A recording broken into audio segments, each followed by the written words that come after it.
We got the sales running, got the operations running, got every single piece of that running, but everyone just planned and they did no execution. And I think there's a very large amount of businesses out there that spend a lot of time planning and need to spend like 90% time less planning and 3,000% time more doing.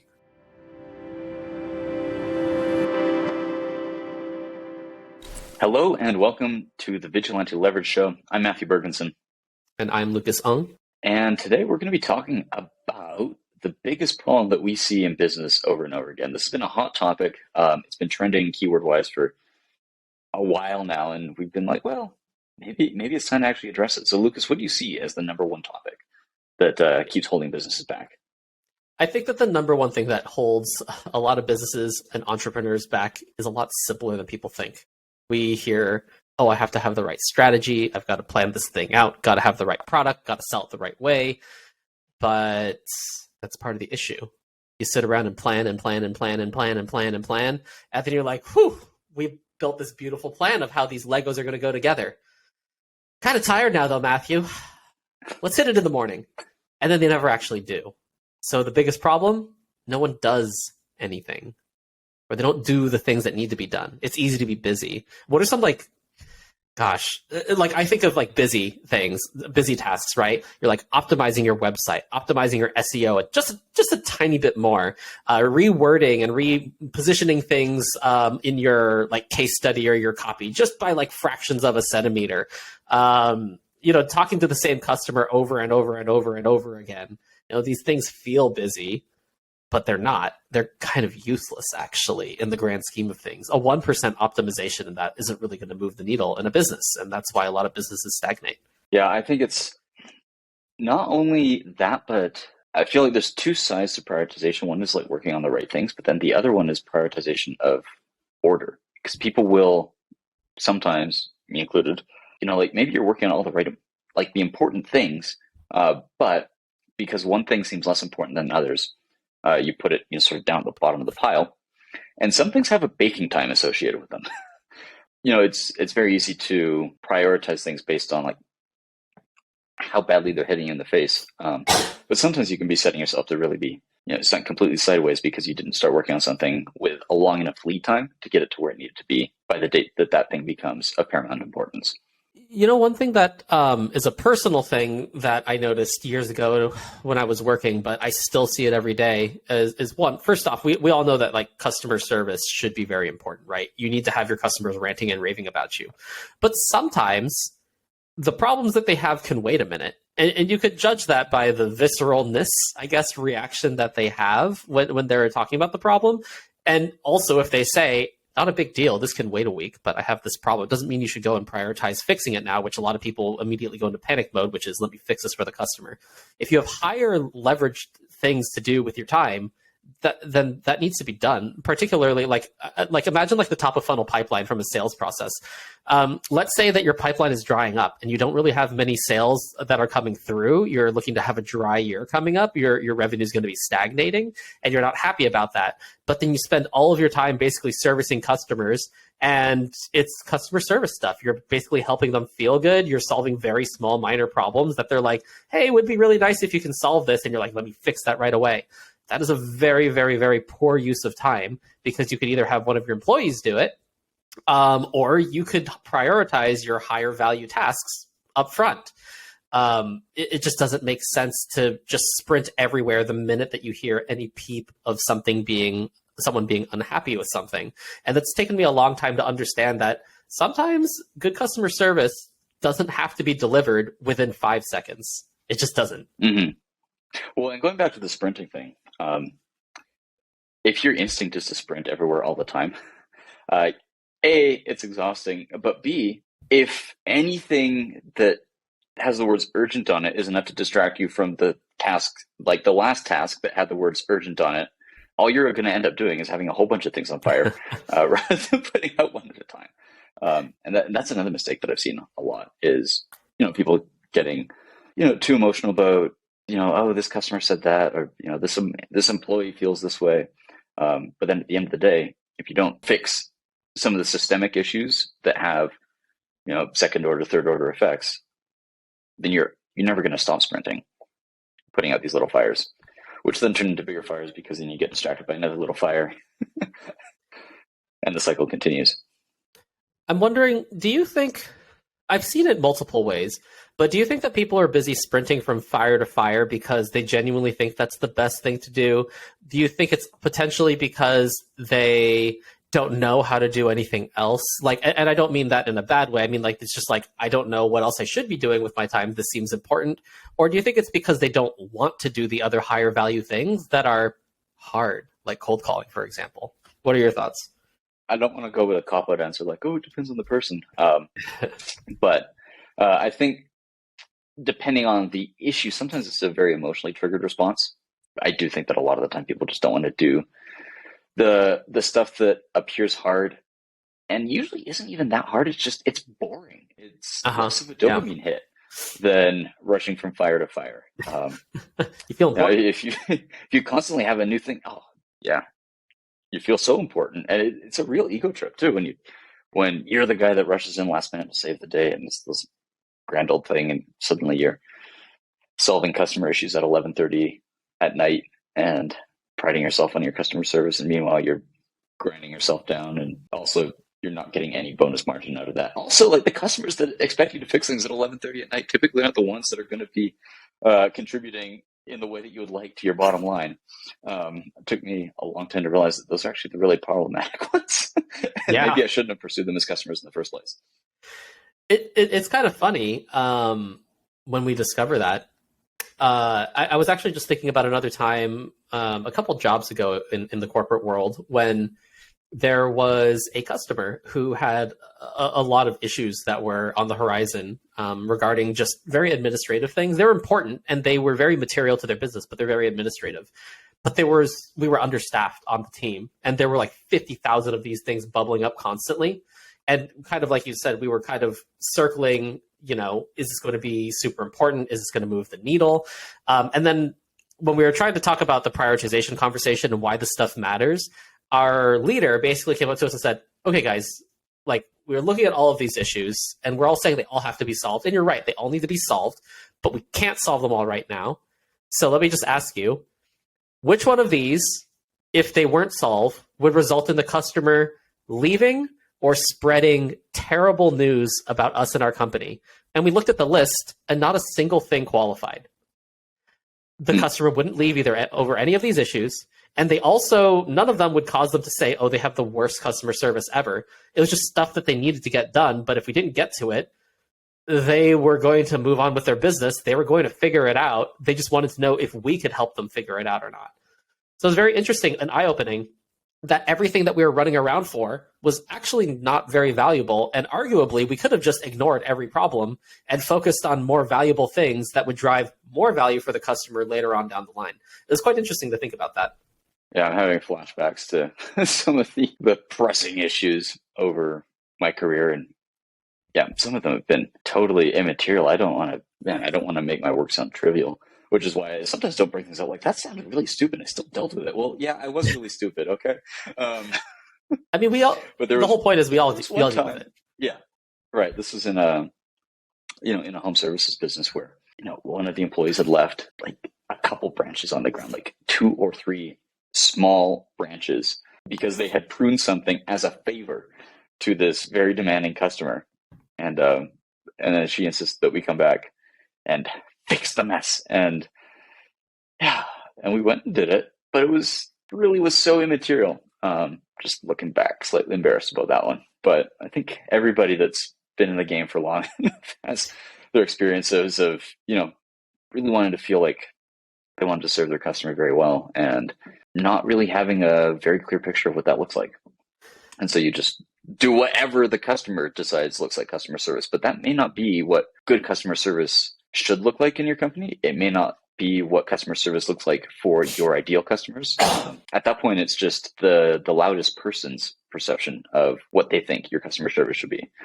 And I'm all for listening to the marketplace, but letting somebody else guide your company just based on the fact that they picked up the phone and yelled very loudly is no way to run a business. And it's something that I've been guilty of a few times in the past. I think there's a secondary component that's not to do with the customer service aspect, because I think that if all the business problems that existed were like oh, it's because this customer service, we focus too much on customer service because we care too much. I really don't think that that's the case for the majority of people out there. And I'm thinking very specifically of there was a startup that I worked with a while ago, and we scaled them to 7 figures of ARR from zero. But the reason that they got stalled for like 3-4 months there, where the revenue was just not increasing. And upon a deep dive, it was because everyone was just sitting around planning. They just plan. Plans upon plans upon SOPs upon SOPs upon SLAs, all built out for operations, sales, logistics, technology. Gosh, like they could have written a handbook on how to build an SOP for building SOPs. Like it was crazy how much planning was done. And they were all very smart people. But then at the end of the day, they finished building all the plans. They're like, all right, perfect. And then they all just looked at each other. They're like, all right, now what? And because no one wanted to pick up the phone and make a call. No one wanted to call customers. No one wanted to call prospects. No one wanted to be the first one on the ground to actually do the operations. So in order to really get the ball rolling, I was just like, all right, listen, I'm just going to have to do it. So I made the cold calls for them. I got the ball rolling because, well, that's what I had to do at the time. We got the sales running, got the operations running, got every single piece of that running. But everyone just planned and they did no execution. And I think there's a very large amount of businesses out there that spend a lot of time planning and need to spend like 90% time less planning and 3,000% time more doing. I mean, none of us have been in business for 50, 60 years. But do you think that it's a problem that's getting worse with how cheap/free and extraordinarily abundant information is? Because I feel like there's so many people that are gathering information. Massive air quotes for those in the listening audience. Do you feel like that's something that's getting worse? Maybe we're just getting more aware of it, more tired of it. I don't know. But it's been something that I'm thinking about a lot the last 2 years. And then, my first 8 years of my career, I wasn't thinking so much.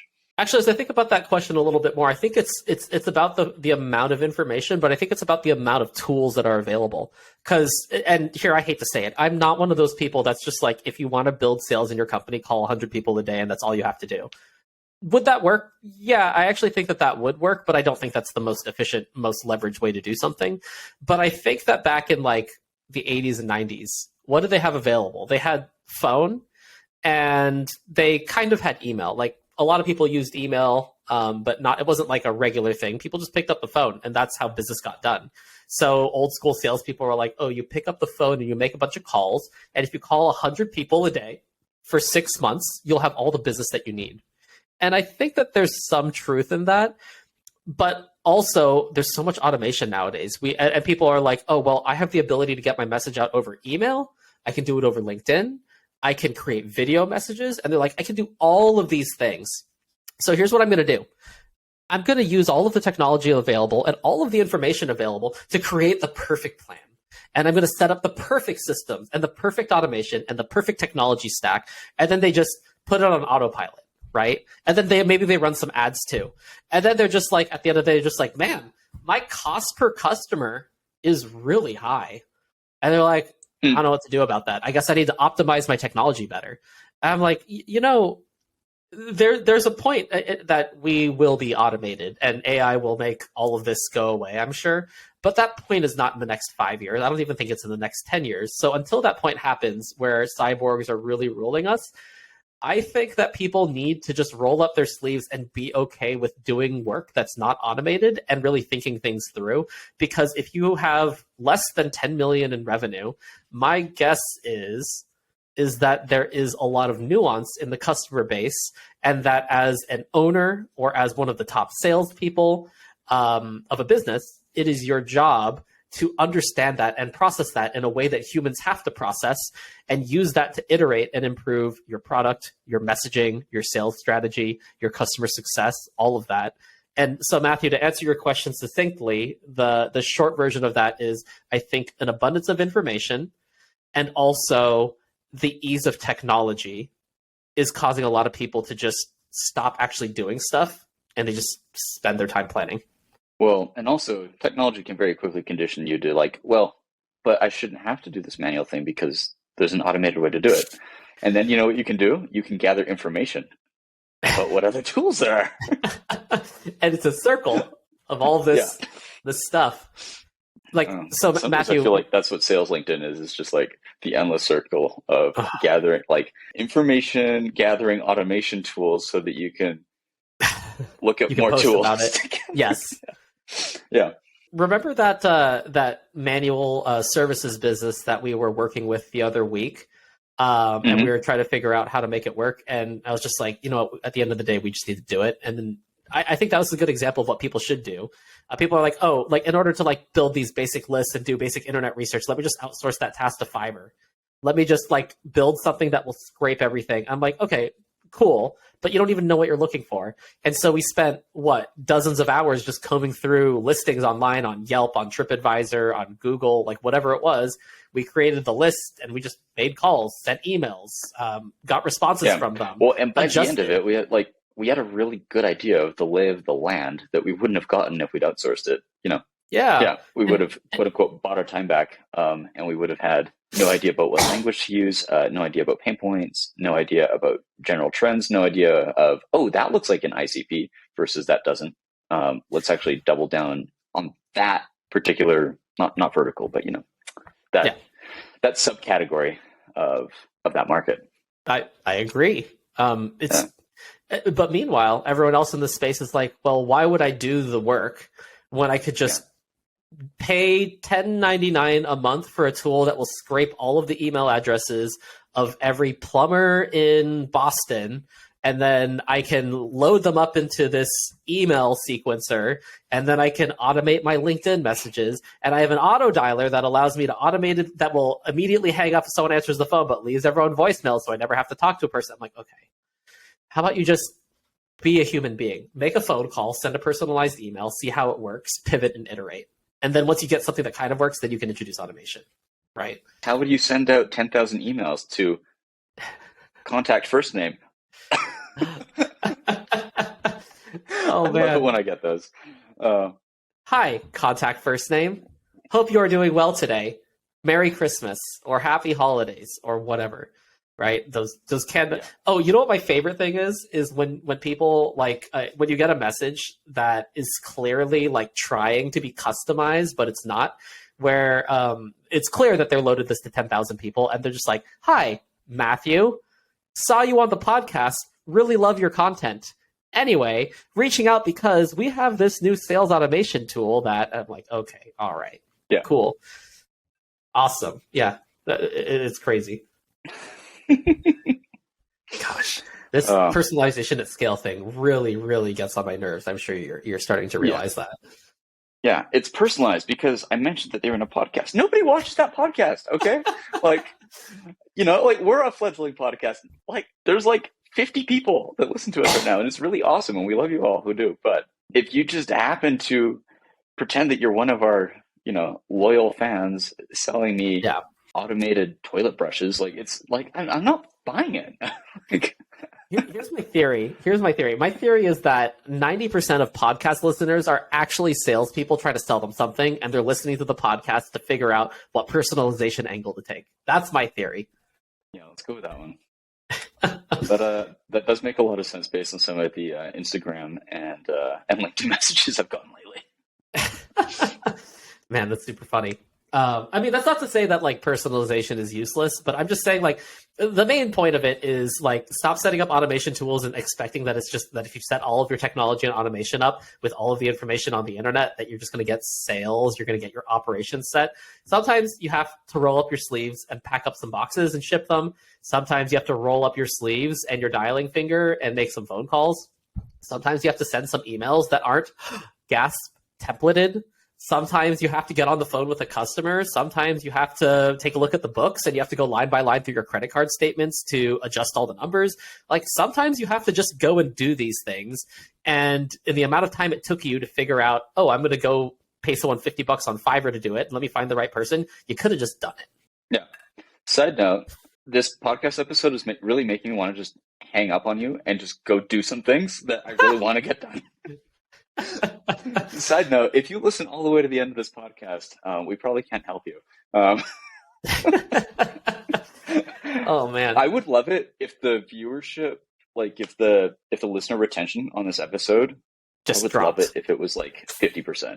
That'd be great. Yeah. Like, people make it halfway through the episode and just leave. If you do that, Like, that would be like the best Christmas present to me, is if you would all just not listen to this whole episode and just go do the things that need to be done in your business. It's funny how many people this applies to. I literally cannot think of a single business that's in, I don't know, between the 1 to 10 employee stage, heck, even 1 to 20 employee stage, that doesn't have this problem. Yeah. Too many planners. Just go do. You need more doers. And if you don't have doers, then go do yourself until you have enough money to get doers, and then you can hire more doers, and then eventually you can plan. But you're going to have to do. I mean, that tracks. Every time I've had a successful business, it became a business by accident at first, because I just went out and did a thing, and then people paid me for it. And they told other people. Apparently, I could just make money exist if you just go out and do things. Yeah. Novel concept, right? Yeah. I mean, the first time I did it, it kind of blew my mind. Well, you have to figure out pricing, and you need to figure out, actually going out and doing things. Because if you just go out and do things, but you don't realize that what you're doing has any value, that was par for the course for me between the ages of 13 and 18 or so. But you learned that by doing. Mm-hmm. Versus if you had sat around with tinkering your pricing models, for 5 years, you'd have been like, man, I have the optimal pricing model now. But I think there's a healthy balance. But I feel like in this age of technology, in this age of ghosting and this stuff where you can, and I'm not like, I am part of the new generation, sort of. So I'm not saying it's just like, oh, Gen Z, Gen Alpha. Not any of that at all. But it's more that this generation has been brought up in an age where all of this stuff is available and it's beautiful, but also it's a double-edged sword. And we have to remember that sometimes just rolling up your sleeves and doing stuff is the most leveraged thing you can be doing, even if it doesn't seem like it. Not always, but in a lot of these places.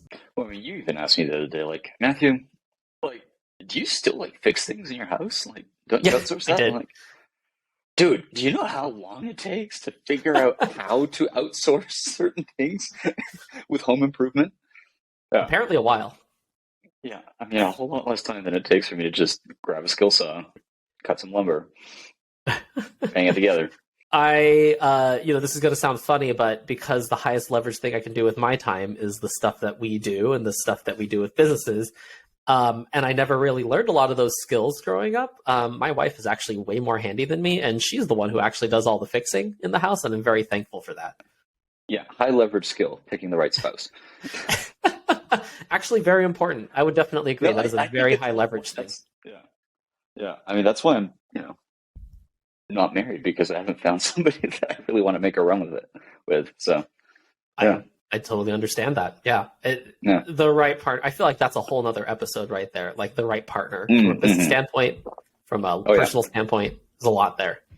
Yeah. So, I mean, like literally after this, I have like a to-do list. And I think a lot of people that are like, oh, with your background and stuff, why are you spending your time making lists? Why are you spending your time calling people? Shouldn't you be spending all of your time in the negotiation room? Shouldn't you be spending all of your time making sure that these very large sales deals or M&A deals happen? Yes, the answer is yes, but there's a pipeline of stuff in my role and the stuff that we do. And I don't want to hire people because I don't know what that process looks like, because it's an iterative process and it hasn't scaled to the point that it's like, oh, here's an autopilot, and now let's hire people to fill the seats. So you've got to do the work. Right. So there's two things there. One is that the role isn't fully defined until you yourself have done it enough times, because hiring somebody and then having them write their own job description is a very dangerous thing. Yes. I would like to pick my nose. Thank you very much. You told me to write my job description. I wrote it. I mean, we've done that before. That's one aspect. Like, don't hire people for a role that you don't know what it's supposed to really look like. It's not clearly defined. It doesn't have enough of a history to it that somebody can step in and start executing it at a high level. And then the second thing is that if you don't stay close to the front lines, you're not going to know how people talk. You're not going to know how people communicate. I've seen so many companies that have, they've been using the same automated messaging for 10 years. And they sound like they're 10 years in the past because they haven't actually talked to a new customer in, a full decade. So, agreed. You can leverage yourself into obscurity and irrelevance pretty easily if you double down too hard on planning and automation. Yeah. That's just my biggest pet peeve, and why I'm really happy that we did this whole episode. I just want people to know that automation and technology is not the end all be all. And sometimes you got to roll up your sleeves. Though I do look forward to 5, 10, 15, 20 years from now, whenever that is the case, when we have an army of cyborgs that can run menial tasks for us, can make calls for us and stuff. That'd be fun. But we're not there yet. That's what the whole podcast is. This whole Maybe podcast. we are the cyborgs. I don't know. I see some design flaws, though. Like, those cyborgs should really get on it, because pretty craptacular employee. Actually, plot twist. This entire podcast is brought to you by OpenAI. And then we just ran it through or was it transcription service or something like that? Yeah. Yeah, that's totally what we did. Okay, well, I don't know. Anything else? On that note, I guess it's time to... Well, no, not really. I just want to go do things. So... Yeah, me too. All right, perfect. Yeah, I've been feeling a bit under the weather today, and I haven't executed on as much as I wanted to. And now that we've been gabbing, I'm like, but I can send some very manual emails. So, or at least schedule them to go out in the morning. Well, on that note, like we said, hopefully nobody's still listening because you're all too busy going off and doing things. But this has been the Vigilante Show, or the Vigilante Leverage Show. I'm Matthew Bergmanson. And I'm Lucas Ung.